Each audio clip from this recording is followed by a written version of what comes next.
Welcome to the Sports Hangover. I'm Michael Benatar, joined alongside J-Dawg.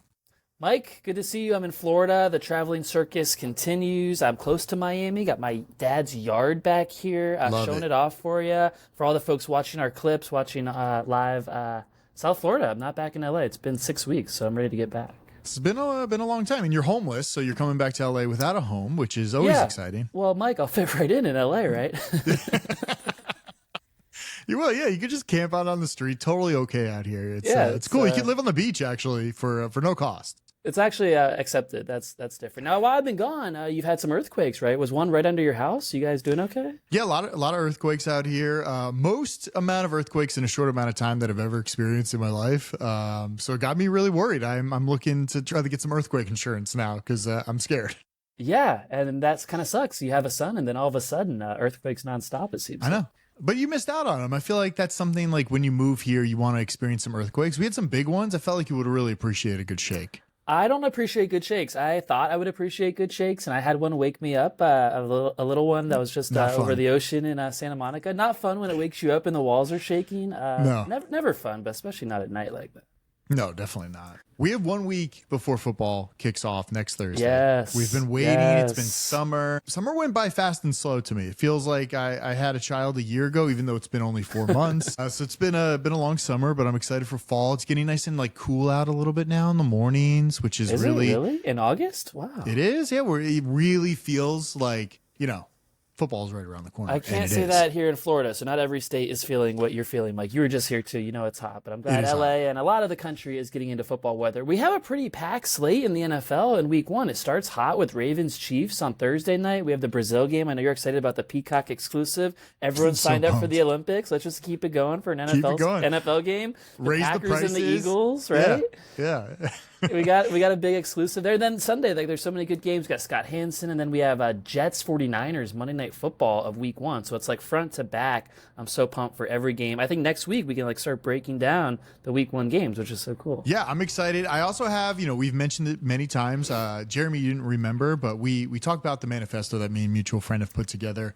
Every year we've brought it up. We've added new data every single year. I'm excited this year. I feel like this year it finally can help us point to some winners if you're in a Survivor League or a pick'em pool. Lot of week 1 stats, a lot of teams to fade, a lot of teams to bet against.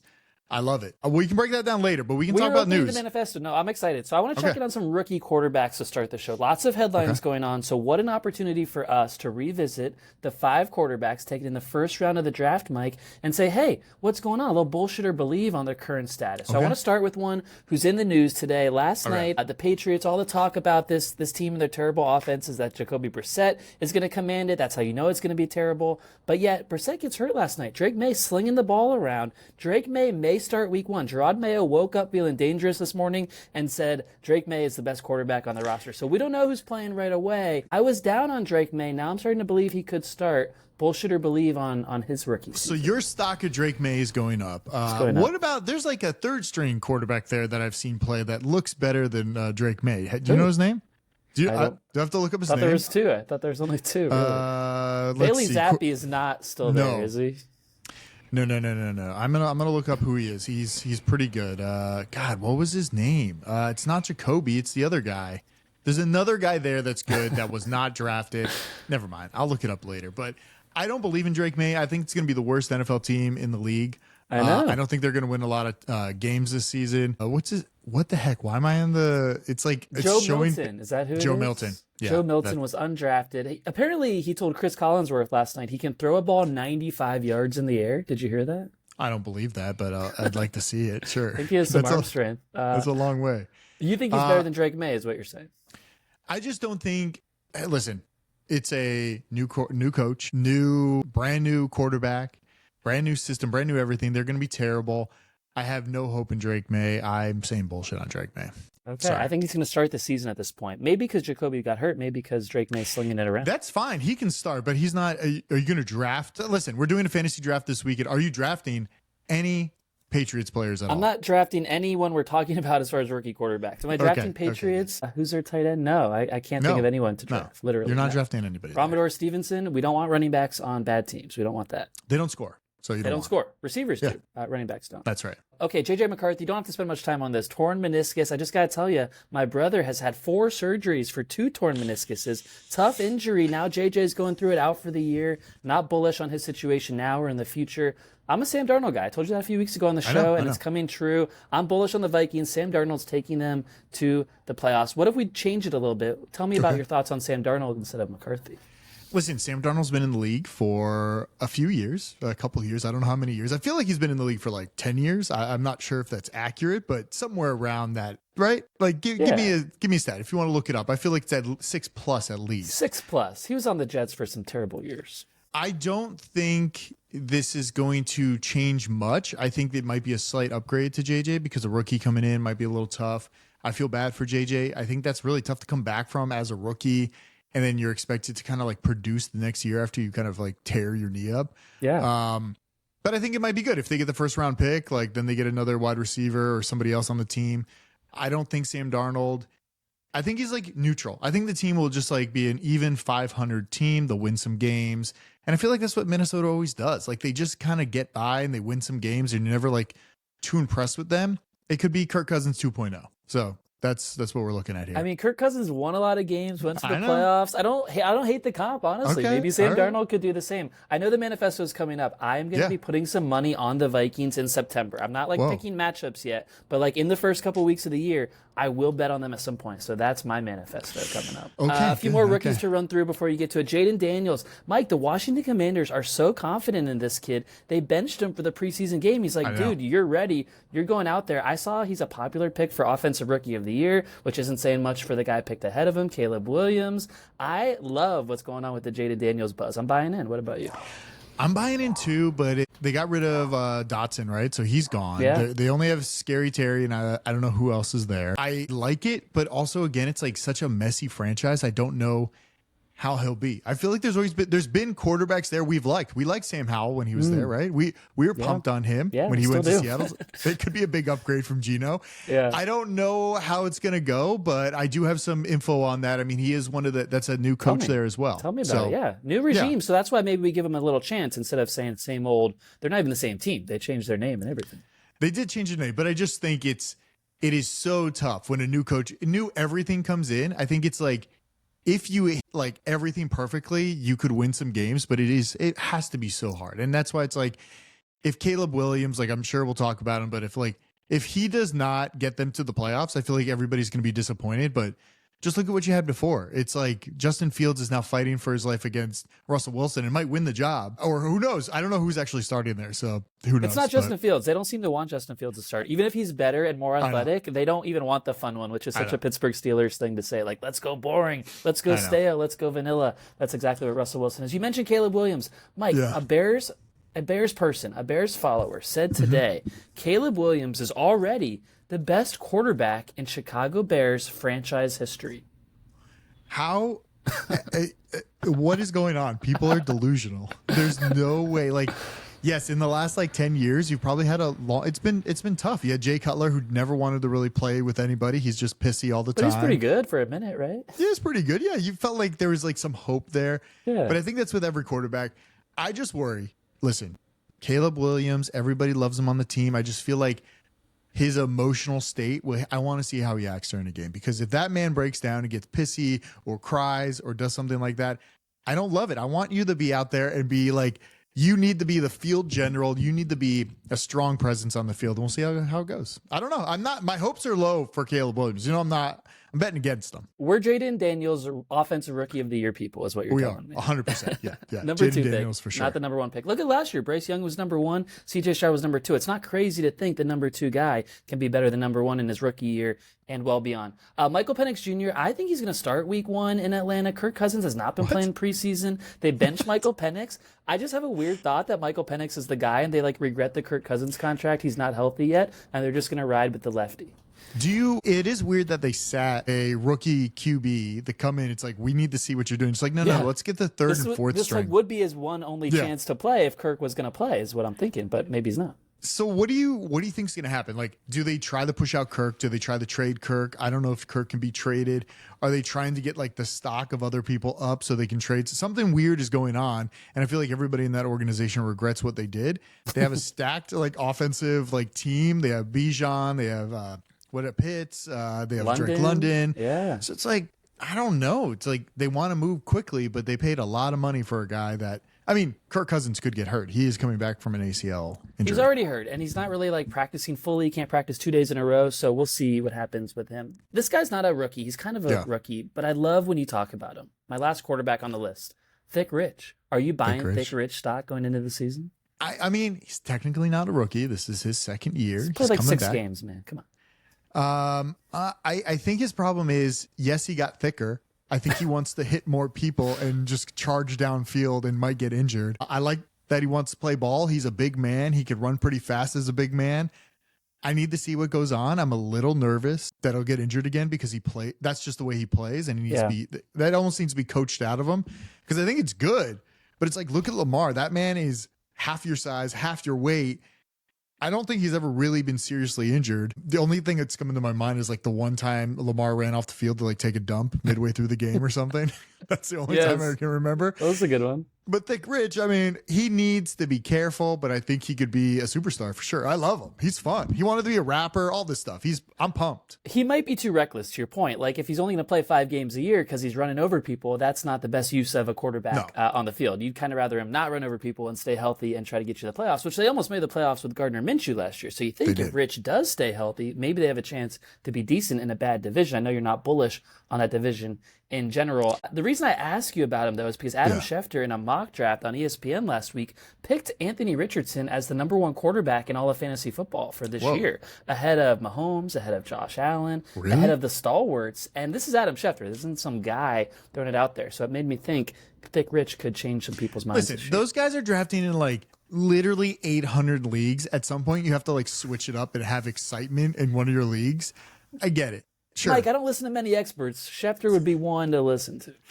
I don't know if he's going to be the number 1, but sure. If he runs and gets some rushing touchdowns, yes, it's more valuable to your fantasy team, but not your real life team. So we'll see. I don't know. I mean, honestly, I was kind of I'm hyped on Gardner Minshew in Las Vegas. In Vegas. Well, we want Vegas to succeed anyway, right? Like, we're rooting hard for that franchise to like be a good team so we can go out there and have fun in Vegas. Yeah, I want to go out there. I just think he's got some like charisma in him. He's got that Riz in him, you know? He's gonna be good for the team. He did pose with Donald Trump recently, so for better or worse on the Riz on that. There you go. I love it. Do you want to do manifesto or you? Yeah, I want to hear what you're cooking in here because you spent a lot of time on this manifesto and I forgot about it, but you clearly have been in the lab cooking in the manifesto. Texted Jeremy today, said, yeah, we're going to break down the manifesto. He's like, what is that? He had no idea what we're doing. So Mike was so offended. He's like, I could just tell on the tone of the text he was offended. All right. So every year, me and mutual friend, we go over a lot of stats. We have a lot of week 1 stats. So I want you to listen to this carefully. It's a really good way to fade or bet with teams this year. So I'm going to go over our first one that I want to start with is new coaches over the course of the past 4 seasons, or now 5 seasons.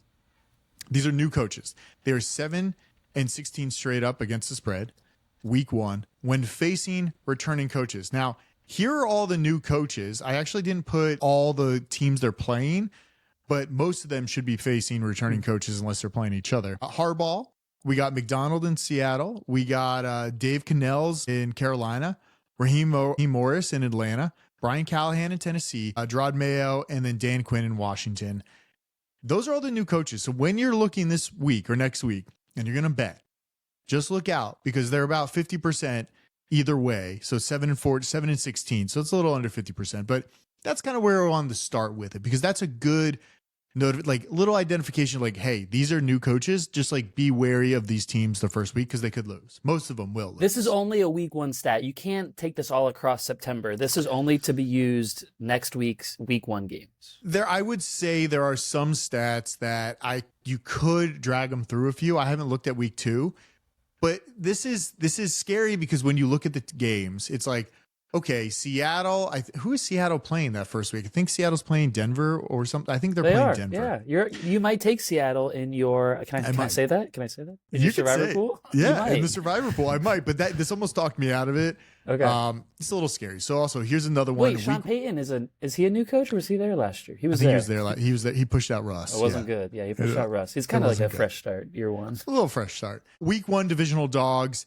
are 17-4-1 against the spread, 56% since 2000. So that's divisional dogs. If you are a divisional dog, bet heavy on division dog. You can almost bet blindly week 1 on division dogs. That's kind of like the thing of it. If you're a home dog in division, now I don't think there's a lot of them that week. I think only Houston at Indy is one of the only division dogs, and it's a division home dog. I was going to say, there's not normally many division games in week 1. That's kind of intentional.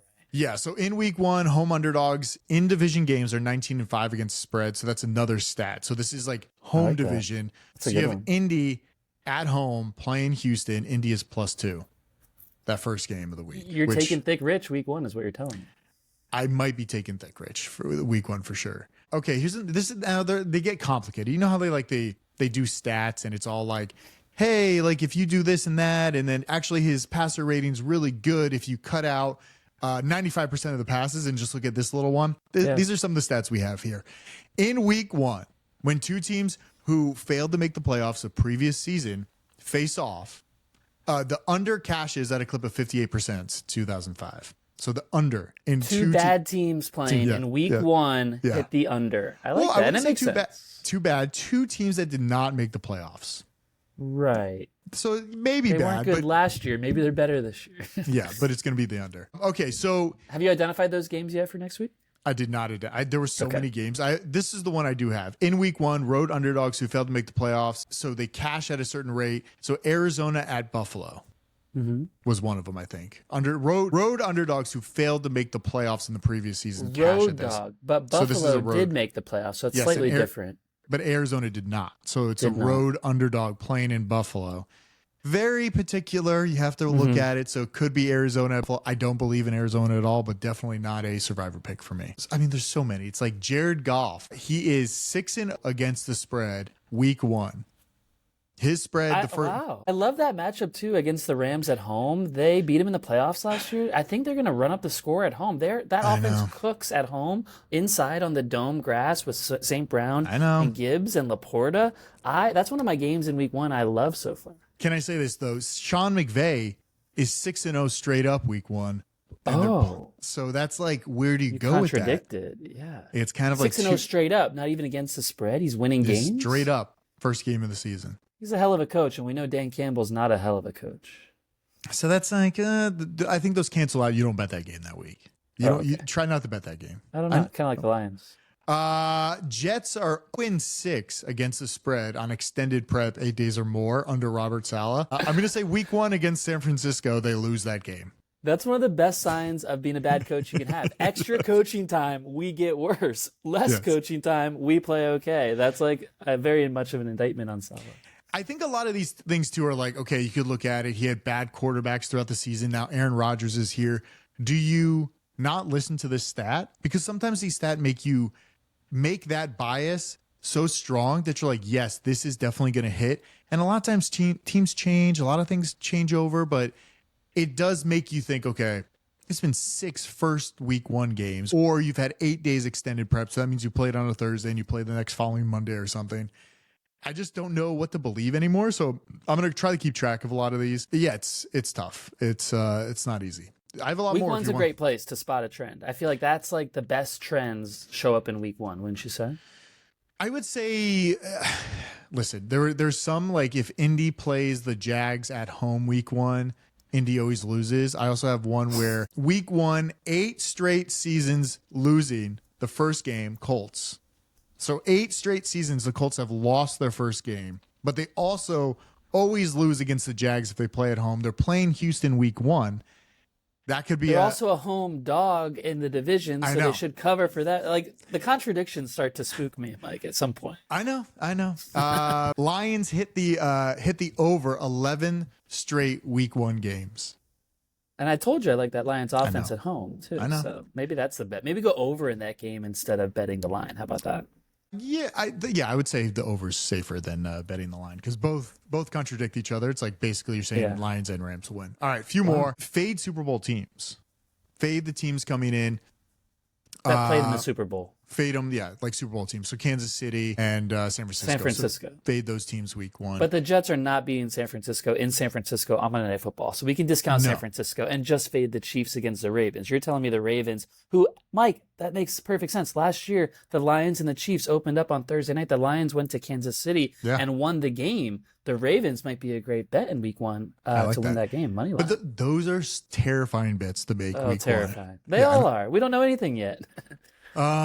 What else do we have? Fade Kyler Murray when Call of Duty comes out. Call of Duty comes out October 16th. So that's good to know. Strong September, and then maybe get rid of him after that. He's a big Call of Duty guy. Also, if you want to bet a future here, 8 out of the past 9 Super Bowl champions have been listed at plus 1,200 or shorter to win it all in the preseason. So I guess you could figure out. Right Only now, the favorites are winning Super Bowls? Is that what you're saying? Not the favorites, but plus 1,200. Like the top favorites. Maybe there's several of them, but no underdogs are coming from way back to win the Super Bowl generally. And then this is week 2 if you want to bet it. Week 2 teams that lost by 10 or more are 36-18 against the spread. And if on the road, they are 24-1 against the spread. So there's a lot of stats. I'll put you know what? I'm going to put this in the description so people can actually read all this and steal all our And go week by week with the pod too. So when you get to week 2, remind us of these stats, Mike. Don't think we're just going to retain it all from here. No, I'm not. I barely retain it all from here. I wrote all these down. And I'm like, oh my God, this I have too much on here. A trend watcher. And this year we're doing 5 picks every week. There's a contest for that. Do you want to promote that for the people? We're doing the Sports Hangover contest. I also put the link in here. We're going to do 5 picks every single week. I forgot to tell you this. I was in the Palisades over the weekend and I met somebody that works in sports gambling at a sports gambling company, got his number. He overheard me talking about the Circa contest, mentioned, wait, are you in the Circa contest? We started talking about it, got his number, going to have him on the podcast. He's not an analytical guy. He says he's vibes. He's all vibes. I don't get it. Listen to this guy. Yeah, all right. I love that he's all vibes. I'm like, so do you have any like data or do you have any like projections? He's like, no, I'm all vibes. He's a consultant for sports gambling companies. So I want to have him on. That could be a great resource for us, actually. I think it could be great. He was just there. Right. He was there the same weekend I was entering the contest. Seems like a popular weekend. But yeah, so we're going to hopefully have him on. I want to talk to him about gambling because he knows a lot about it. He's in 5 or 6 contests this year, 5 entries. That's more than you. That's more than you. Yeah, we're just in one Survivor. So each week I will also be giving my Survivor out. We just need to make it past week 1. That's my first goal. I'm not going to look too far forward. It's scary week. Good idea. 1 week at a time, just like raising a son and betting Survivor. It's all what's right in front of you right now. I'll talk it through. I'm going to have my top 3 games I like, and I'm going to see what you think about it. Because we meet on Mondays. We record on Mondays. You can talk it through early in the week. You don't have to lock it in, but we want to get the feelings out, get your emotions out. Yeah, we got to get the vibes out. We got to see what's going on. It's all about the vibes. Vibes are big. So, Mike, before we get to week 1 and week 2, which you're giving us in the manifesto, we have a fantasy football draft this weekend. It's a league that we're both in. I know you're big on sharing teams. I believe you're sharing a team with another friend, our lawyer friend. Speaking of lawyers, so you're sharing a team in that league this week or in this week's draft. I have a question for you. I'm picking 8th overall. You're not picking around me, so I want to get your advice on this. There's 2 guys I'm between at 8th overall. I'm pretty sure he's going to be there. 2 very different guys. One is a running back, Jahmyr Gibbs on the Lions. One is a receiver, A.J. Brown on the Eagles. This is a 0.5 PPR league. I feel like both guys are super equivalent. They're exciting. They're on good offenses. They score touchdowns. Don't really care about the position in the first round. I'll figure out the rest. Who would you steer me towards out of Gibbs or Brown? So, who's your keeper? Because I think that also matters. My keeper is Pacheco, the running back. But I don't want to say I'm not going to keep Gibbs because I have Pacheco. Imagine a Pacheco-Gibbs running back duo. That's pretty strong. Gibbs is like slightly injured, right? So we could say like maybe that's a risk. AJ Brown is kind of a beast. I feel like he's the number 1 choice for Hurts. So I kind of like him. I actually want to trade out of the first overall spot in our fantasy league because I feel like it kind of sucks. Like I pick 1 and then we don't pick again until pick 20.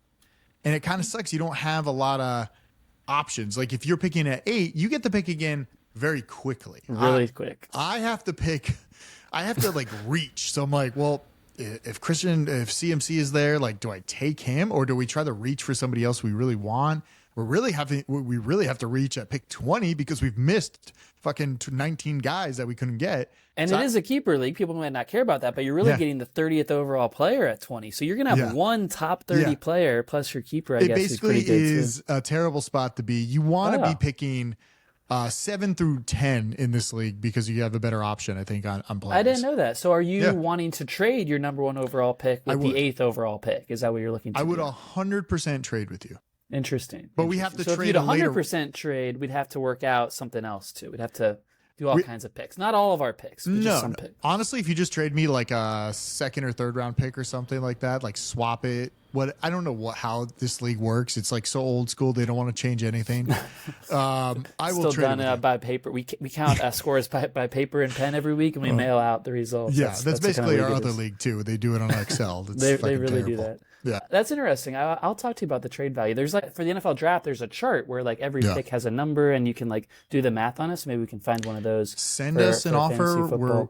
We talked about it this morning. I was I want McCaffrey. I've never had number 1 overall. Obviously, I'm used to winning. I'm used to picking at the end of the draft. Sure. I'm not used to picking first. I'm not used to being terrible like the team you're joining. So I just never had McCaffrey. Never had number 1. I know. I almost talked our lawyer friend out of it. I said, hey, let's not go McCaffrey. Let's go somebody else. Like, let's take a wide receiver or somebody. I didn't want to take him first overall. So I'm like, why are we picking first overall? What receiver are you taking there? Tyreek? It's probably Tyreek last year. If he's not kept on my old former team by our mutual friend's brother, right? I was told he's not being kept. Okay, so he's available. So it could be Tyreek. So I don't know. Maybe I should take Tyreek at number 1. I'm wearing the shirt and everything. You can I'm going to go in the drawing board for that. By the way, breaking news today, CeeDee Lamb got his contract. So of all those receivers up in the first round, guys I'm sure you're looking at, I'm thinking about at number 8, include Lamb, include Jamar Chase, who's waiting for the contract, Justin Jefferson, who got paid. There's a really nice cluster of receivers in that spot. Not many running backs. Gibbs is almost like a one of a kind there. He's not like he's better than a Kyron Williams. He's better than a Derrick Henry. So the running backs kind of fall off there where the receivers in that middle of the draft, if you're picking a draft this week in a snake draft or an auction, Lamb, Chase, Jefferson, I think they're all great receivers on solid offenses. I'm buying stock in all 3. I just think if you look back at last year and you look at the draft board and you say, okay, here's everybody listed 1 through 20, and then how 1 through 20 actually ended up, like top players, I think it's totally different from what everybody drafted on. So I always think like that number 1, I feel like number 1 to me is a hurtful spot to draft from because you're putting more value on every player you draft than rather the 8th player. You better get it right. You better get it right. Yeah, and I don't think I'm going to get it. 2 brains might not be better than 1. McCaffrey and Tyreek, not afraid to get hurt, both of those guys. I know. So the injury risk comes into play a lot when you're picking first. Like we said, you don't pick again for an hour. And then you'll be here at some point right before kickoff on the Saturday night. We're going to record a show. I said the only cost to stay at my house is to record a show. So we'll be doing a pre-NFL kickoff show, Jeremy. How great is that? I like that. Are we recording that the day before Sunday or like Sunday morning? We're going to wake up with coffee and record. We could probably do Sunday morning, like a little 7:30, 8 a.m. Noon Eastern, 9 Pacific. Go live. Yeah, I like that. A lot of fantasy. I hate it so much, but I'm still part of it. We're doing a lot of gambling. I'd like to do a survivor pool. Do you think if I threw out a survivor pool to people like a few days before kickoff, you think people will join? I don't know. Like we have them in a lot of pools. But there's always room for another. Okay, good. Is that the place where you're going to like try out survivor selections on that one and get ready for the real one? Yeah. Just like hopefully we win our money back somewhere. Yeah. Yeah. And next week, you're going to tell us kind of where you're leaning on week 1 Survivor. And that's like your big thing this year. That's where most of your money is. So that's a big topic for Mike on the pod throughout the year. I am waiting on a guy on Reddit. I found a guy on Reddit that has... One guy in the Palisades, one guy on Reddit. Like, what's the 3rd guy? Where'd you find him? This guy that I found on Reddit built out a survivor pool Google sheet with like scripts and everything, and it helps you look at strength of schedule, where they're playing bad teams. So I'm gonna try to utilize that. I'll share the link if I ever get it. He hasn't put it out yet. He has last year's, and it looks great. But yeah, I'm excited. I think this year we're going to let him. We won. By the way, Jeremy, I have to mention to a lot of people. Yeah. Me and our mutual friend, we won quite a bit of money. I don't know how much money we won in total, but it was the most I've ever won gambling in my entire life this last season. I won so much It money. was throughout the whole season cumulative. Yes. It wasn't like on one thing or another. I know in No. the Super Bowl and the playoff pool, you had a great run. We both won a lot of money on the Yeah. Chiefs winning the Super Bowl. That was like a very happy day. in Yeah, your that was house. great. We didn't even care who was winning. Didn't care. The Chiefs winning Super Bowl won me money. I won one of the other pick'em pools. Yeah. We got pretty deep into Survivor pool. Yeah. So won a lot of Vibes money. are high coming in, but we know week one can just take you right out. I mean, enjoy the high know. vibes, the happy vibes, I know. whether you're a fan of a team, whether you're betting, whether you're in fantasy, because it only takes one bad Sunday and it all can come crashing down. I know. That's all I got. If you want to check out the sportshangover.com, we got shirts up there. Swag is up there. Subscribe to us on YouTube. Tell a friend. Subscribe to us on YouTube. That's what we need. We need to get the subscriber count up. We're trying to hit a number before the end of the year.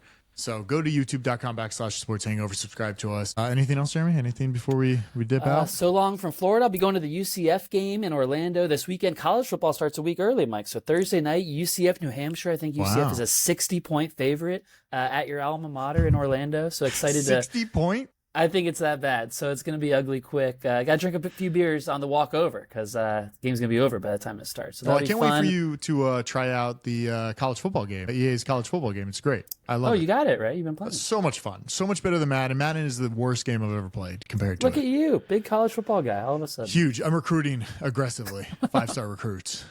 Wow. Come to Florida for that. That's where all the kids are. All right. Good show. See ya.